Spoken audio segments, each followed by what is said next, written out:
ফিরে এলাম বিরতির পর। আপনারা দেখছেন কার দখলে দিল্লি, আপনাদের সঙ্গে রয়েছে আমি অঙ্কুর।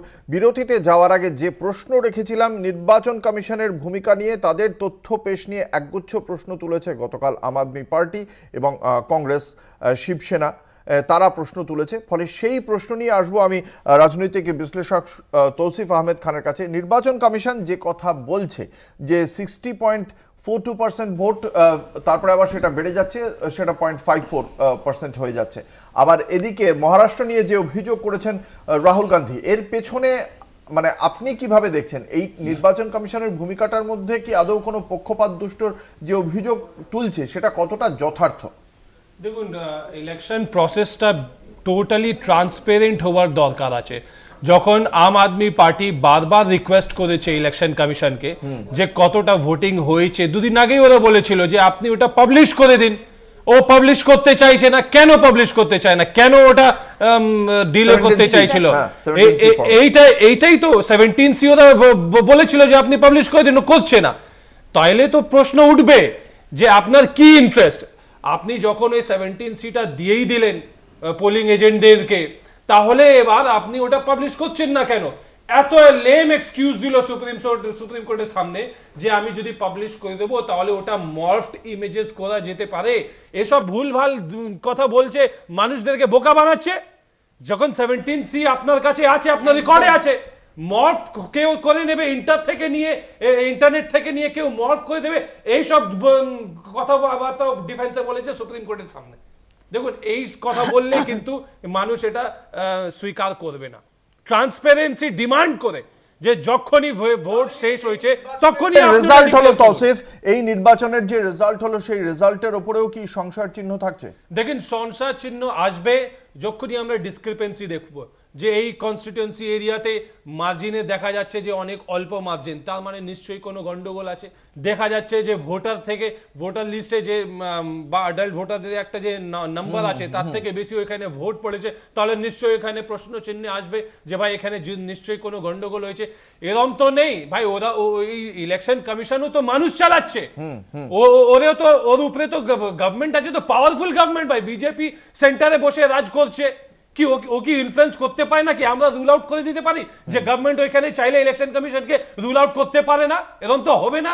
তাই এই জন্য প্রসেস গুলো হয় যে প্রসেস যখন রেডি করা হয়েছে আপনি প্রসেসটা কমপ্লাই করুন, আর প্রসেসটা কমপ্লাই করে ট্রান্সপারেন্সি মেইনটেইন করার জন্য সঙ্গে সঙ্গে আমি অবশ্যই একসাথে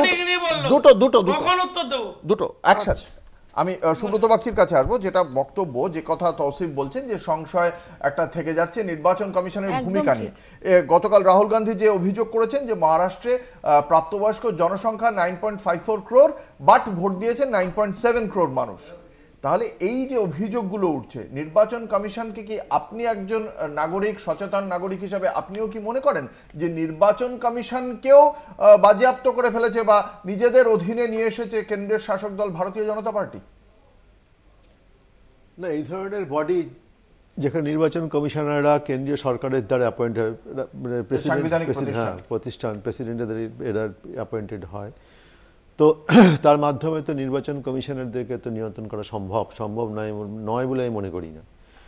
আমাদের দেশে আমরা দেখছি সুপ্রিম কোর্টকে পর্যন্ত, আমি সুপ্রিম কোর্টের প্রতি আমার যথেষ্ট শ্রদ্ধা আছে, আমি অসম্মান করতে চাই না, কিন্তু এ উদাহরণ তো আছে যে সুপ্রিম কোর্টের প্রধান বিচারপতি, আমাদের বিভিন্ন সময় আমাদের এগুলো গবেষণা এবং লেখাপড়ার জগতেও এগুলো আছে যে অনেক পুরনো আমল থেকেই সুপ্রিম কোর্টের প্রধান বিচারপতি বা জুডিশিয়ারিকে কন্ট্রোল করা, প্রভাবিত করা, নির্বাচন কমিশনকে প্রভাবিত করা। তো শুধু আজকের বলে কথা নয়, এটা এমন নয় যে এই কনটেক্সটে কথাটা আসছে, এটা অতীতেও হয়েছে। কিন্তু মানে এটা যে বিজেপির আমলে হতে পারে বা হচ্ছে বা হবে কি না ভবিষ্যতে, যেহেতু আমরা বলতে পারি, যদি প্রমাণ থাকে এটা নিশ্চয়ই আদালতে যাবে, কংক্রিট ডেটা থাকতে হবে যে ভোটার কত রেজিস্টার্ড এবং কত যে পোল্ড কত হয়েছে, যদি সেখানে ডিফারেন্স থাকে তাতে প্রমাণ হয়ে যাবে। এটা দুধ কা দুধ পানি কা পানি হয়ে যাবে। এখানে আষাঢ়ে গল্প বলে কোনো লাভ নেই। এখানে কি বিজেপির রোলটা আপনারা কি মানে আপনি কি দেখছেন যে বিজেপি কি তার মানে এখানেও ব্যবহার করছে? রুলিং পার্টি সবসময় তো ক্ষমতা পেতে চাইবে, তো বটেই। হ্যাঁ, এখানে রাজনীতির ক্ষেত্রে কিন্তু কোনো ন্যায় অন্যায় কিছু নেই। প্রেম এবং রাজনীতির ক্ষেত্রে কোনো হ্যাঁ, একদম এরকম ব্যাপারটা। তো সেক্ষেত্রে যে কোনো শাসক দল যদি মনে করে, করতেই পারে, সেটা আমি এটা অসম্ভব বলে মনে করি না এটা। আর আরেকটা প্রশ্ন আপনি আমাকে প্রথম এর আগে করেছিলেন যে বিজেপি কি যদি পরপর জিতে যায় সর্বভারতীয় রাজনীতির ক্ষেত্রে কি আরও এগিয়ে যাবে? অবশ্যই এগোবে। কারণ আমি মনে করি আজকের যুগে, মানে গত 1-2 দশক ধরেই চলছে ভারতবর্ষে আইডেন্টিটি পলিটিক্স আর কি, পরিচিতি সত্তার রাজনীতি।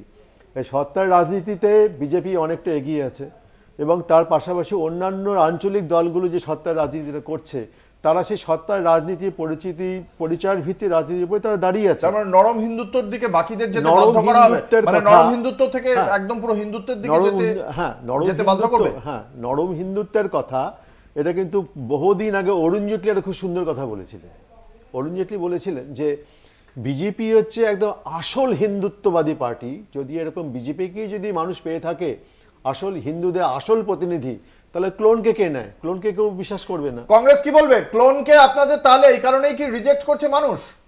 না, একটা তো এইটাতে একটা সত্যি কথা যে আজকে একটা সমাজের বুকে আজকে বিশেষ করে আমাদের ভারতবর্ষে বাংলাদেশের এই ঘটনা ঘটার পর আরো বেশি করে এই কট্টর মৌলবাদী ইসলামিক মৌলবাদীদের বিরুদ্ধে কিছু মানে আওয়াজ তোলার জন্য আজকে কট্টর হিন্দুত্ববাদের কথা বলা হচ্ছে এবং সেই চিন্তাভাবনা করা হচ্ছে এবং তার ফলে বহুদিন ধরে আমাদের বাংলা এবং সর্বভারতীয় প্রেক্ষাপটে যেই সাম্প্রদায়িকতার বিরুদ্ধে আমরা লড়াই করব বলে আমরা এই ক্ষুদ্রতর স্বার্থ আমরা ত্যাগ করে আমরা বৃহত্তর স্বার্থের জন্য আমরা জোট তৈরি করেছি, ইন্ডিয়া জোট।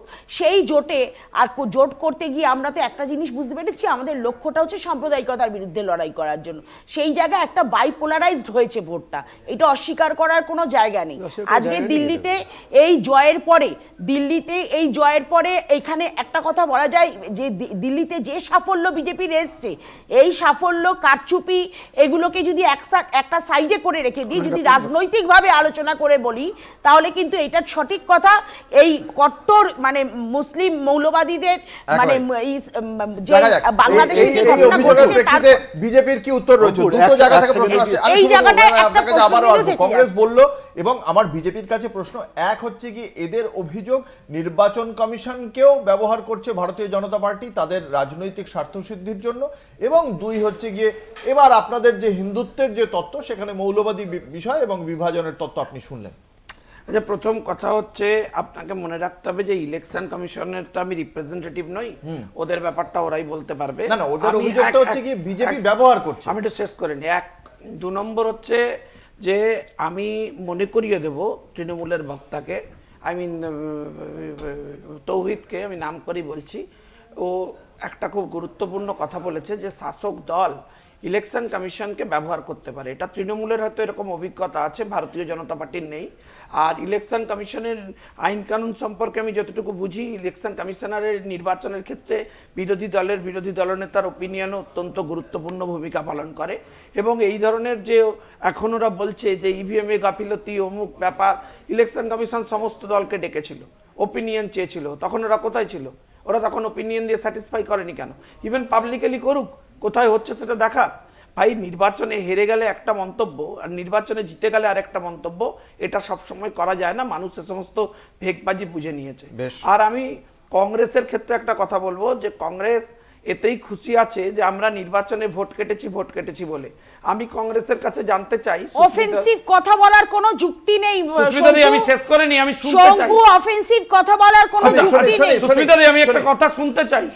সুস্মিতাদি, আমি আপনার কাছে শুনতে চাই। আমি অধীর আগ্রহে আপনার উত্তরের জন্য অপেক্ষা করব। এই প্রশ্নটা করে আমি জানতে চাই, ঠিক এ কারণেই কি অধীর বাবুর মতো হচ্ছে প্রেসিডেন্টকে সরিয়ে দিয়ে তৃণমূলের অনুগামী একজন প্রেসিডেন্টকে আনা হলো কংগ্রেসে, যাতে পশ্চিমবাংলায় কংগ্রেসকে নিউট্রাল রেখে তৃণমূল কংগ্রেস আগামী দিনে রাস্তা সুগম করতে পারে?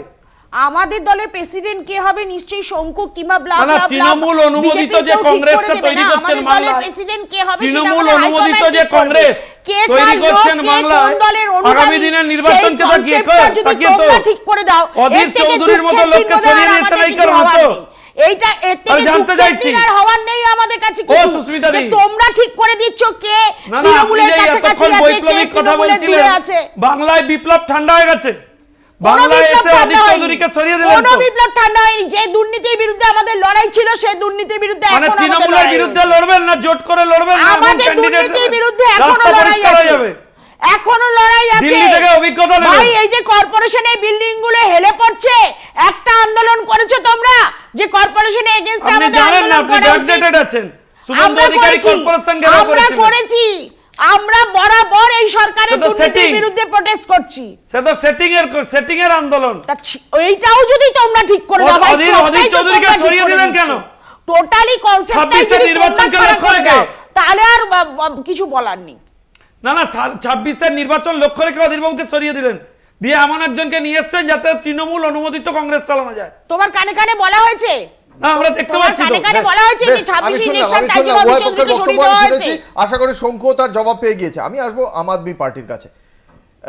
এই যে প্রথা ভেঙে, যেটা ভারতীয় জনতা পার্টি লোকসভায় হয়তো জিততো কিন্তু বিধানসভায় জিততো না, এই যে প্রথা ভেঙে এইবার বিধানসভাতেও এত বড় আসনে ভারতীয় জনতা পার্টির জয়, এটার কারণ কি শুধুই আপনাদের দুর্নীতি, নাকি শুধুই হিন্দুত্ব, নাকি তাদের যে মানে এই যে খয়রাতির যে প্রতিশ্রুতিগুলো রয়েছে সেই প্রতিশ্রুতিগুলোও কিন্তু ভালো ছিল? সে কোনটাকে আপনারা এই মুহূর্তে দাঁড়িয়ে মনে করছেন? সেটা হলো এই নির্বাচনটা আমাদের কাছে শুধুমাত্র একটা নির্বাচন ছিল না, একটা আন্দোলন ছিল। তো সেই আন্দোলনে আমরা বিজেপির বিরুদ্ধে শক্তভাবে দাঁড়িয়ে মানুষের কাছে হার না মানার লড়াই চেষ্টা করেছি। হয়তো আফটার এই যে ইলেকশন রেজাল্টে আমাদের যে কমি থেকে গেছে বা যে জায়গা থেকে আমরা পিছিয়ে পড়েছি, এই জায়গায় দাঁড়িয়ে আমাদের বিশ্লেষণ করতে হবে। আমরা হার মানবো না, মানুষের পাশে থাকবো, কাজ করে যাবো এবং আরও শক্তিশালী ফিরে আসবো, সেই বার্তা নিয়ে আমরা কাজ করব ভবিষ্যতে। না সে তো কাজ করবেন, সে কাজ না করে রাজনৈতিক দল কোথায় যাবে? আমার বক্তব্য সেটা নয়।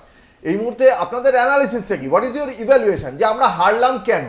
ভারতীয় জনতা পার্টি কি, মানে আপনারা যেটা বারংবার বলছিলেন যে ভারতীয় জনতা পার্টি আপনাদের ওখানে বিভিন্ন রকম ভাবে হেকল করছে, আপনাদের অন্যায়ভাবে আপনাদের নেতাদের গ্রেফতার করে নিচ্ছে, মানুষ কি তার মানে সেটা মেনে নিল যে না এরা শীষমহল গড়েছে বা এরা দুর্নীতিতে যুক্ত? মানুষকে হয়তো আমরা বোঝাতে পারিনি, কারণ কি যেটা মানুষ দেখেছে, মানুষ হয়তো ভেতরটাকে এত ভালোভাবে বিস্তারিতভাবে এই যে ধরুন আপনি বলছেন আমাদের রাজ্যে ভারতীয় জনতা পার্টি সব সময় বলেছে 2022 থেকে যখন আমাদের রাজ্যের একের পর এক মন্ত্রী যখন বিভিন্ন অভিযোগের ভিত্তিতে তাদের বিরুদ্ধে প্রশাসনিক পদক্ষেপ করা হচ্ছে, তখন কিন্তু বিজেপিও বলেছে যে এরা চোর বা দলটা শাসক দল চোর, অনেক কিছু বলেছে। কিন্তু তারপরেও রাজ্যবাসী কিন্তু শাসক দল তৃণমূল কংগ্রেসের উপরেই আস্থা রেখেছে, বিপুল ভোটে জিতিয়ে নিয়ে এসেছে। 77-এই থমকে গেছে ভারতীয় জনতা পার্টি, সেটা কেন রেপ্লিকেট করলো না নয়াদিল্লির ক্ষেত্রে? আপনারা কি মনে করেন? সবচেয়ে বড় কথা দেখুন, এখনো পর্যন্ত আমাদের নেতাদের বিরুদ্ধে